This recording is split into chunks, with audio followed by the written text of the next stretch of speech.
Welcome to this tutorial on robotic gripper, guys. In this video we will be creating this exploded view for this robotic gripper. Just like you are seeing here, we can explode it, we can collapse it like this.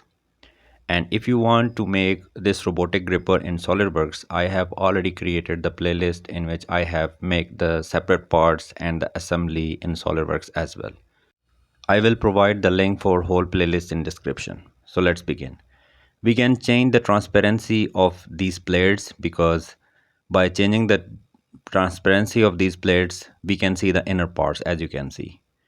Now click on exploded view and here we have two options available for the exploded view. We will be using both of these options in this tutorial and I will explain you the use of these in this tutorial as well.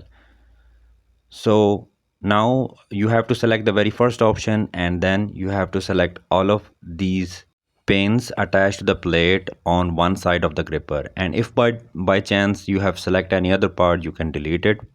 And as you can see, I'm selecting all of these pins and they are turned into the blue color as you can see. Okay, and then we have these three axes available. So we have to move upward. So I'm selecting this y-axis and drag it like this. We can define the distance as well. So I'm defining here, let's say 90 millimeter.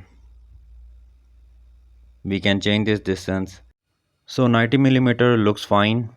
And we have to click on this done option. But if by mistake you have click on this enter button or check this box, then do not worry, we have to go into this configuration, drop down this menu, right click here and go into edit feature, and we are back again.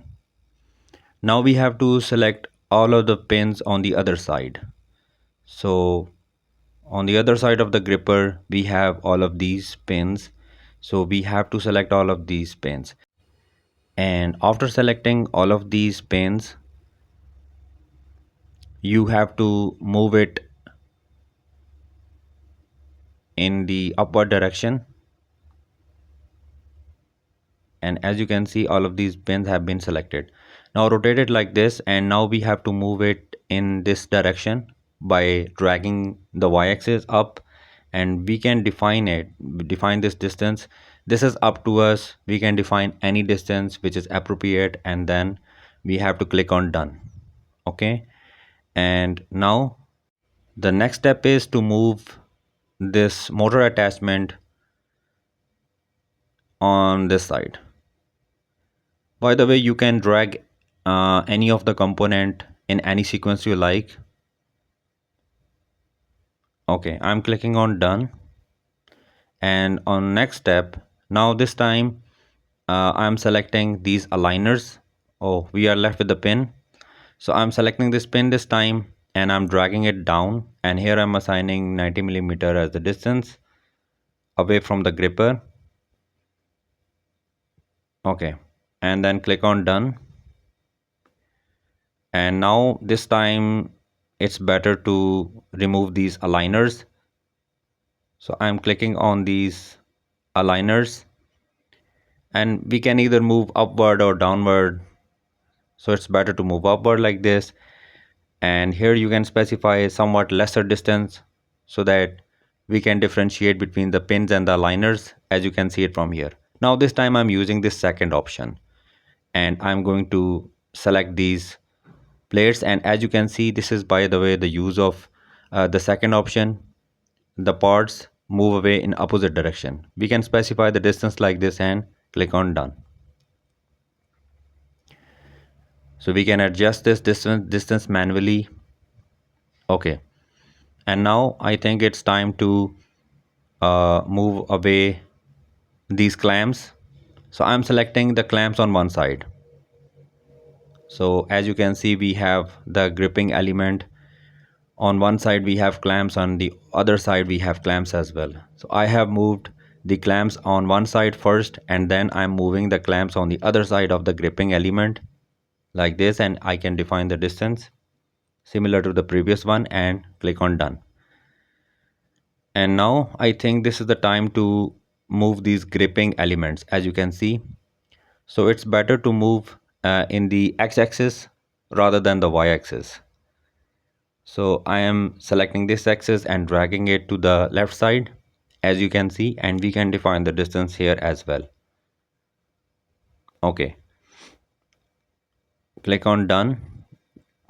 And also it is better to move the gripping elements away from each other. So select both of these, and this time I'm selecting this second option, as you can see it from here, and drag it like this. We can define the distance as well.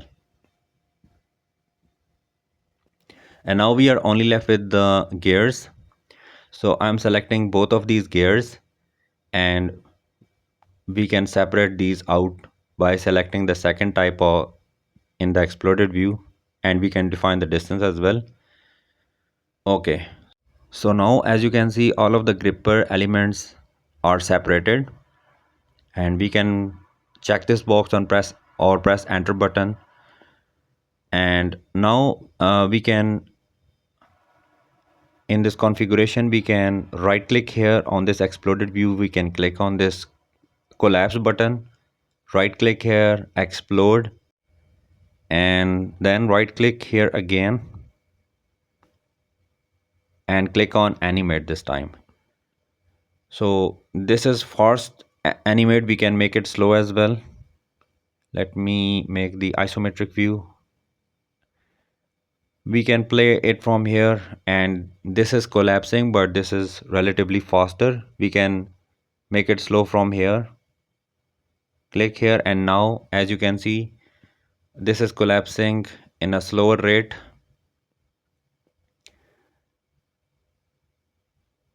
Okay, so I'm changing the transparency, and now right click here and click on animate. So that's how we basically create the exploded view of any assembly in SOLIDWORKS. And if you find this video helpful guys, then please hit the like button and subscribe to my channel. Thanks for watching.